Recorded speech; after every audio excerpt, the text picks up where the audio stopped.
नमस्कार दोस्तों, आज के वीडियो में आप सभी का स्वागत है। आज हम डिस्कस करने वाले हैं pumping lemma for regular language. जैसा कि इसका नाम है, ये इसके बिल्कुल अपोजिट है। पंपिंग लेमा का use regular language find out करने के लिए नहीं किया जाता। इसका यूज़ किया जाता है ये प्रूफ करने के लिए कि कोई लैंग्वेज नॉन रेगुलर है या नहीं है, या हम कहेंगे कि वो रेगुलर नहीं है। इसके लिए हम यूज़ करेंगे पंपिंग लेमा का। ठीक है, हम पंपिंग लेमा जो है टेस्ट का यूज़ करेंगे। इसको टेस्ट को कैसे करेंगे, इसको बहुत ही आसान है करना। सबसे पहले हम एक स्ट्रिंग लेंगे। मान लीजिए ये कोई मेरा एक लैंग्वेज है जिसको मैं मान रहा हूँ कि वो रेगुलर लैंग्वेज है। पहले मैं स्टार्टिंग में मान के चल रहा हूँ कि वो रेगुलर लैंग्वेज है। उसके बाद मैं क्या करूँगा, एक ए लूँगा जिसके अंदर पंपिंग लेंथ होगा मेरा पी, और उस पी में से मैं एक स्ट्रिंग बनाऊंगा एस। एस क्या होगा, जिसकी लेंथ जो है पंपिंग लेंथ से या तो बराबर होगी या उससे ज़्यादा होगी। एस मेरा एक स्ट्रिंग होगा जिसका पंपिंग लेंथ से ज़्यादा स्ट्रिंग की लेंथ होगी, और उसमें से उसके मैं 3 हिस्से कर दूंगा, एक्स वाई जेड। 3 हिस्से में ऐसे करूंगा कि उसके ऊपर मुझे टेस्ट लगा सकूं। 3 हिस्सों में बांटूंगा। वो टेस्ट कैसे होंगे कि मैं पहले टेस्ट में देखूंगा कि X Y to the power I and Z अगर मैं लगा रहा हूँ for every I is greater than or equal to 0। I की हर एक वैल्यू पे अगर मैं ये स्ट्रिंग बना रहा हूँ, उसको क्या होना चाहिए, ए से बिलोंग करना चाहिए। अगर आई की हर एक वैल्यू के लिए ये स्ट्रिंग ए से बिलोंग कर रहा है, दैट मीन्स कि मैं कह सकता हूँ कि ये टेस्ट 1 को पास कर रहा है। अगर टेस्ट 1 को पास कर रहा है, फिर मैं टेस्ट 2 लगाऊंगा। टेस्ट 2 का क्या मतलब है कि वाई की लेंथ 0 से ज़्यादा होगी, और ये ऑलमोस्ट हर एक केसेस में ये पास ही करेगा। थर्ड मेरा केस होगा कि एक्स और वाई की लेंथ जो है वो लेस देन होगी पी से, जो कि पंपिंग लेंथ है, और ये कुछ कुछ केसेस में पास हो जाएगा, कुछ केसेस में फेल हो जाएगा। मुझे ये कोशिश करनी है कि ये टेस्ट को फेल कर जाए। टेस्ट फेल हो जाएगा तो क्या होगा, टेस्ट फेल हो जाएगा तो मैं कह सकता हूँ कि जो मेरा लैंग्वेज है वो रेगुलर नहीं है, वो नॉट रेगुलर है, या मैं कहूँगा नॉन रेगुलरिटी लैंग्वेज, या फिर नॉन रेगुलर लैंग्वेज मैं उसको कह सकता हूँ। तो मुझे कोशिश क्या लेनी है, मुझे ये प्रूव करना है कि ये 3 टेस्ट मैं लगा रहा हूँ एक लैंग्वेज के ऊपर, और वो इन टेस्ट को फेल कर जा रहा है। फेल करने से मैं क्या कहूँगा कि वो नॉट रेगुलर है, वो रेगुलर लैंग्वेज नहीं है। बट इसका एक चीज और ध्यान रखें, अगर वो 3 केसेस को पास कर जाता है तो आप ये नहीं कहेंगे कि वो रेगुलर लैंग्वेज है। इस बात की गारंटी नहीं पंपिंग लेमा कि अगर वो टेस्ट को पास कर जाए तो उसको हम रेगुलर लैंग्वेज कहेंगे। वो मे भी रेगुलर हो सकता है, बट अगर टेस्ट को फेल कर जाए तो उसको मैं गारंटी के साथ कह सकता हूँ कि वो पंपिंग लेमा टेस्ट को फेल करा है, तो इसका मतलब है वो रेगुलर लैंग्वेज नहीं है। तो इसको हम एक एग्जाम्पल के थ्रू समझते हैं। अब जैसा कि आप ये देख पा रहे हैं, एक हमने एग्जाम्पल लिया है। यहाँ पे एक लैंग्वेज हमें गिवन है a to the power n b to the power n, जहाँ पे n की वैल्यू है greater than or equal to 0। अब यहाँ पे हम क्या करेंगे, सबसे पहले पंपिंग लेंथ लेंगे। पंपिंग लेंथ मेरा क्या होगा, एक मैंने 5 ले लिया है पंपिंग लेंथ। अब 5 लेंथ का मतलब है कि जो मुझे एस स्ट्रिंग लेनी है वो हमेशा 5 या उससे ज़्यादा होनी चाहिए। तो इसके लिए मैं क्या कर लेता हूँ, यहाँ पे ए की वैल्यू ले लेता हूँ 3। तो ये बन जाएगा ए की पावर n और बी की पावर n। इसका मतलब है ए की पावर 3 और बी की पावर 3। तो स्ट्रिंग मेरी क्या बनेगी, एस जो बनेगी वो A B B and B, ये मेरी स्ट्रिंग तैयार होगी यहाँ पे। अब इस स्ट्रिंग पे मुझे केसेस बनाने पड़ेंगे कि यहाँ पे केसेस कैसे होंगे। इस स्ट्रिंग पे मैं 3 हिस्सों में डिवाइड करूंगा, एक्स वाई और जेड में। 3 हिस्सों में कैसे डिवाइड करूंगा कि इसमें से कभी तो वाई का जो पार्ट होगा वो ए में से ले लेंगे, कभी बी में से, और कभी ए और बी दोनों के कॉम्बिनेशन से ले लेंगे। तो इस तरह से 3 केसेस बनेंगे। तो मैं 1 बाय 1 सभी केसेस को डिस्कस कर लेंगे। तो सबसे पहले हम केस 1 डिस्कस कर लेते हैं। तो केस 1 देखिए, तो जो मेरा एस है A and B B B, यहाँ पे अगर मैं कंबाइन करूं तो मैं सबसे शुरू में ले लेता हूं, ये मैंने ले लिया एक्स, ये मैंने ले लिया वाई, और ये मैंने ले लिया जेड। अब क्या कहना है यहाँ पे कि ये जो मेरा ये था एक्स वाई की पावर आई जेड, ए से बिलोंग करना चाहिए हर एक आई की वैल्यू के लिए।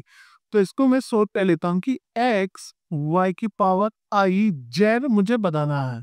तो यहाँ पे मैं आई की वैल्यू ले ले रहा हूँ 3, ठीक है, एग्जाम्पल के तौर पे। तो यहाँ से क्या बनेगा, इसका मतलब है एक्स वाई की पावर 3 एंड जेड मुझे स्ट्रिंग बनानी है। तो ये स्ट्रिंग कैसे बनेगी, ये स्ट्रिंग दिखेगी, एक्स क्या है मेरा ए, ये मेरा आ गया। y क्या है? a है। a की पावर 3 से मतलब 3 टाइम्स a आ जाएगा मेरा। और z क्या है मेरा? b। ये मैंने बनाया b। अगर इसको ही देखूं, मैं इसको लिख सकता हूँ a की पावर 5 एंड देन b की पावर 3। अब मुद्दा है, क्या ये मेरा बिलोंग कर रहा है a से? तो आंसर इज नो, कि a की पावर 5 b की पावर 3 बिलोंग नहीं करता है a से, जो कि मेरा ये स्ट्रिंग लैंग्वेज मुझे गिवन है। तो इसका मतलब है कि ये टेस्ट केस जो है मेरा फेल हो गया है। टेस्ट केस फेल हो गया तो मैं कह सकता हूँ कि ये एक नॉन रेगुलर लैंग्वेज है। पर ये एक केस हो मेरा। दूसरे केसेस में मैं अप्लाई कर लेता हूँ। तो दूसरे केस में मैं क्या कर रहा हूँ कि यहाँ पे जो मेरा स्ट्रिंग है यहाँ पे कॉम्बिनेशन में चेंज कर दे रहा हूँ। तो कॉम्बिनेशन कैसे चेंज कर दे रहा हूँ कि मैं ले लेता हूँ, मान लीजिए ये पूरा एक्स ले लिया और ये वाई ले लिया और ये ले लिया मैंने जेड। अब मैंने बी के कॉम्बिनेशन से बनाया है वाई को। तो यहाँ पे सेम एक्स वाई की पावर आई जेड बनाना है मुझे, जहाँ पे आई की वैल्यू मैंने 3 लिया है। तो स्ट्रिंग जो बनेगी मेरी, स्ट्रिंग कैसे बनेगी? एक्स मेरा एज इट इज आ जाएगा ए वाई की पावर 3, इसका मतलब बी है। तो कितने कैरेक्टर्स आएगा? 6 टाइम। तो बी एंड बी। इसके बाद जेन की वैल्यू कितनी है? बी। ये मैंने ले लिया। अब ये क्या बना है? इसको मैं कह सकता हूँ ए की पावर 3 एंड बी की पावर 7। अगेन क्वेश्चन है, क्या ये बिलोंग कर रहा है ए से? द आंसर इज नो, कि ये स्ट्रिंग इससे बिलोंग नहीं करेगी। अगर इससे बिलोंग नहीं कर रही है तो क्या हो गया? मेरा केस फेल हो गया है। केस फेल हो गया, इसका मतलब है केस 2 के बेसिस पर भी मैं कह सकता हूँ कि ये स्ट्रिंग नॉन रेगुलर लैंग्वेज है। अब मैं एक और केस ले लेता हूँ, जहां पे मैं क्या करूंगा कि y जो है को कॉम्बिनेशन से बना लूंगा ए बी। यहाँ से कॉम्बिनेशन कैसे बनाऊंगा कि ए बी के पूरे कॉम्बिनेशन को मैं वाई पे ले रहा हूँ। अब बाकी को इसको ले लेता हूँ एक्स और इसको ले लेता हूँ जेड। तो यहाँ पे अगेन एक्स वाई की पावर आई जेड जो बनाएंगे, आई की वैल्यू मैंने 3 लिया है, एक्स वाई की पावर 3 जेड।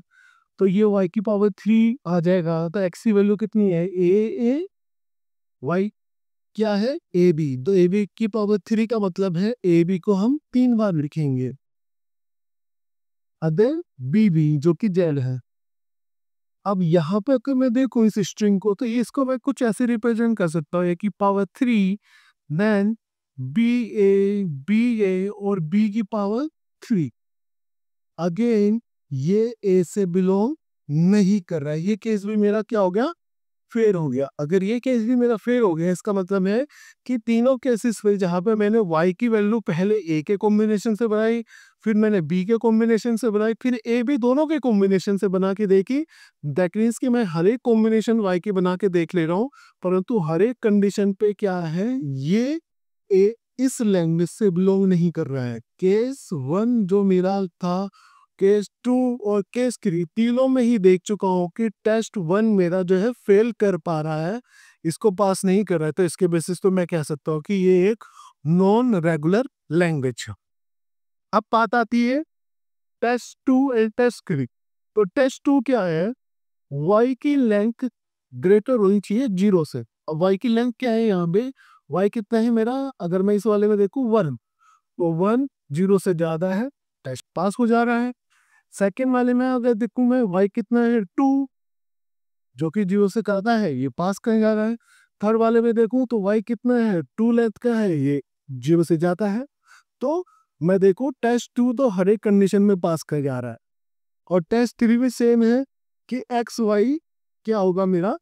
एक्स वाई का लेंथ जो है वो लेस देन होना चाहिए या इक्वल टू पी से। तो एक्स वाई की लेंथ कितनी है मेरी? एक्स वाई की लेंथ अगर फाइंड आउट करूं तो यहाँ पे एक्स की लेंथ कितनी है फर्स्ट केस में? 2 और वाई की लेंथ 1 है। तो क्या हो गया? 3 लेंथ है। और ये किससे छोटी है? ये छोटी है हमारी 5 से। इसको मैं कह सकता हूँ कि ये केस पास हो जाएगा। बट अगर आप देखें कभी भी केस जो आपका टेस्ट 1 है, ये मोस्टली केसेस में पास नहीं होगा। अगर ये पास नहीं होता है तो इसका मतलब है कि ये एक रेगुलर लैंग्वेज नहीं है, जो इवन हमें लैंग्वेज है वो रेगुलर नहीं है। और यही हमारा काम होगा। यूनिवर्सिटी एग्जाम आप अटेंड कर रहे हैं या किसी दूसरे कॉम्पिटिटिव एग्जाम में आप पार्ट कर रहे हैं, तो अगर पंपिंग लेमा आपसे पूछा जाता है तो पंपिंग लेमा का मेन काम है कि हमें बताना है कि कोई लैंग्वेज जो गिवन है वो नॉन रेगुलर लैंग्वेज है। यही पंपिंग लेमा का मेन एप्लीकेशन है। तो आई होप आप लोगों को एग्जाम्पल समझ में आ गया होगा। अगर कोई डाउट है तो आप कमेंट सेक्शन में लिख सकते हैं। आज का वीडियो देखने के लिए बहुत बहुत धन्यवाद। Please like share subscribe the channel.